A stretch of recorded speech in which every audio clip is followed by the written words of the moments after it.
Morning বন্ধুরা, তোমরা কি সবাই ঘুম থেকে উঠে গেছো? লাঞ্চ বক্স গুছিয়ে নিয়ে যাচ্ছো? তা আমারও লাঞ্চ বক্সের জিনিস সব রেডি হয়ে গেছে, সব ঠান্ডা করে নিয়েছি। দেখেছো, ভাত ঠান্ডা করে নিয়েছি, এখানে ডাল ঠান্ডা করে নিয়েছি, এখানে একটা মাছের ঝোল, রুই মাছের ঝোল আলু ডাঁটা দিয়ে করেছি। এই রেসিপিটা আমি দিয়েছি, তো তোমরা যদি আমাকে সাবস্ক্রাইব করো এই রেসিপিটা কীভাবে করেছি পেয়ে যাবে। আর এখানে দুটো বেগুন ভাজা দিয়েছি। আজকে লাঞ্চ বক্সে এই দেবো। তো এখন ঠান্ডা হয়ে গেছে ভাতটা। হ্যাঁ, ভাতটা নেই, ঠান্ডা না হলে তো তোমরা জানো গরমে কি অবস্থা হয়, ভাত খাবার মতো উপযুক্ত থাকে না। ভাতটা যদি তোমরা ঠান্ডা করে নাও তাহলে কি হয়, কিচ্ছু হবে না, ভাত একদম বিকেল পর্যন্ত কিচ্ছু হবে না। বিকেল কি মানে রাত পর্যন্ত, বাড়িতে ফিরে আসা পর্যন্ত যে কি সেই থাকে। দেখেছো, ভাতটা ভরে নিয়েছি, সঙ্গে একটু নুন, আর আলাদা করে নুন দিতে হবে না, তো নুন খাওয়া ভালো না, আবার না খাওয়া ভালো না, তার জন্য একটু নুন ছিটিয়ে দিয়েছি। আর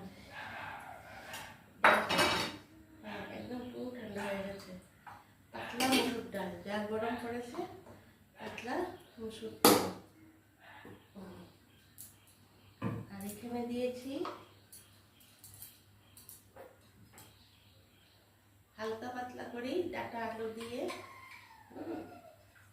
রুই মাছের ঝোল, আলু ডাঁটা দিয়ে রুই মাছের ঝোল। ওই আমার মেয়ে মাছটা তার খেতে জন্য ওই ডাল ভাজা এসবই খায় বেশি, কিন্তু খেতে চায় না, তবু দিয়ে দিই। দরকার তো প্রতিদিন একটু মাছ খাওয়া, নাহলে মাংস মুরগি। আর বেগুন ভাজা, ওই দেখা যাবে মাছটা অর্ধেকটা খেয়েছে, ওই ডাল ভাজাটা দিয়ে একটু খেয়েছে, তবু দিয়ে দিই।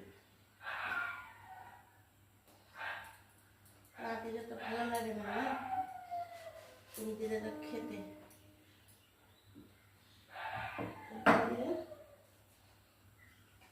মোট কথা, আমি যা যা রান্না করি সবই ওকে দিয়ে দিই। আমারও পুরো রান্না হয়ে গেছে, হয়তো আরেকটা কিছু একটা ভাজা ভাজা যদি করি আমি সবটাই দিয়ে দিই। এখানে আমার চামিচটা দিয়ে দিলাম, আর এখানে আরেকটা চামিচ আছে, যদি বাই চান্স কিছু একটা আইসক্রিমে কিনে আনলো বা কিছু খেলে টেলে রয়ে গেল।